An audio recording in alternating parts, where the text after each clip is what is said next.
Allez comprendre pourquoi il ne faut jamais sous-estimer la peur de fou, parce qu'en fait elle est très très puissante et des fois quand on n'y fait pas attention, et ben on peut se prendre des tactiques très sévères. Ici, c'était une partie donc assez normale jusqu'ici, voilà, on voit que les noirs ils ont la paire de fou, les blancs ils l'ont pas, mais c'est pas si grave pour le moment. Le roi blanc, bon, il peut être un peu faible, mais on s'en rend pas vraiment compte pour le moment, on se dit que c'est une finale, il y a pas les dames, voilà, on risque pas grand chose. Et ici, donc les blancs ont joué à 5, et en fait, on voit que les deux fous, bah ils sont très très puissants, ils contrôlent vraiment beaucoup de cases. Le roi blanc, eh ben il est un peu faible, bon, on se dit que c'est pas si grave pour le moment, mais il faut prendre en compte ça parce qu'en fait les noirs, s'ils créent une menace, ça peut s'avérer décisif, comme dans la partie, vous allez voir la suite. Et là les noirs ont joué tour C8, et en fait ça crée une menace et les blancs ne sont pas méfiés, et ils ont joué le tranquille tour HD1, et ici les noirs ont joué le très très très fort tour prend C4, donc en fait ça sacrifie une pièce, ça donne la qualité, et on voit que les pièces des blancs elles sont pas très très coordonnées, la tour en A1 bah elle est encore sur sa case de départ et tout,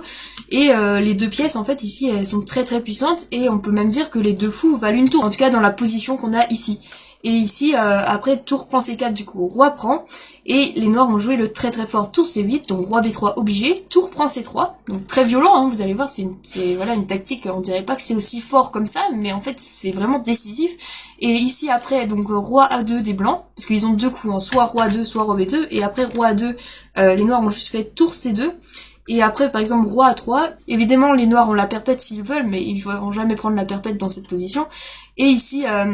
ils peuvent juste récupérer leur qualité, et puis après tour prend le fou, et ben en fait on va juste réussir à piquer des pions avec les noirs. Par exemple tour prend G2, on va attaquer le cavalier avec le fou, si le cavalier s'en va on prend le pion à H2, on est très content, donc ça va gagner assez facilement pour les noirs après. Et sur roi B2, c'est encore pire pour les blancs, parce qu'ici les noirs vont juste faire tour prend E3, et après tour prend E3, donc c'est échec avec le fou en F6, donc par exemple il va parier l'échec avec le cavalier, et ici les noirs vont faire le joli fou D3 par exemple, et après fou D3, bah ça empêche la défense de la tour sur le cavalier, et par exemple roi C3 pour protéger le cavalier, mais là par exemple il y a juste fou E2 qui va faire échec avec la tour sur le roi, qui va attaquer la tour, on voit que le fou attaque toujours le cavalier, c'est une catastrophe pour les blancs, et voilà, ils vont perdre dans les prochains coups à venir.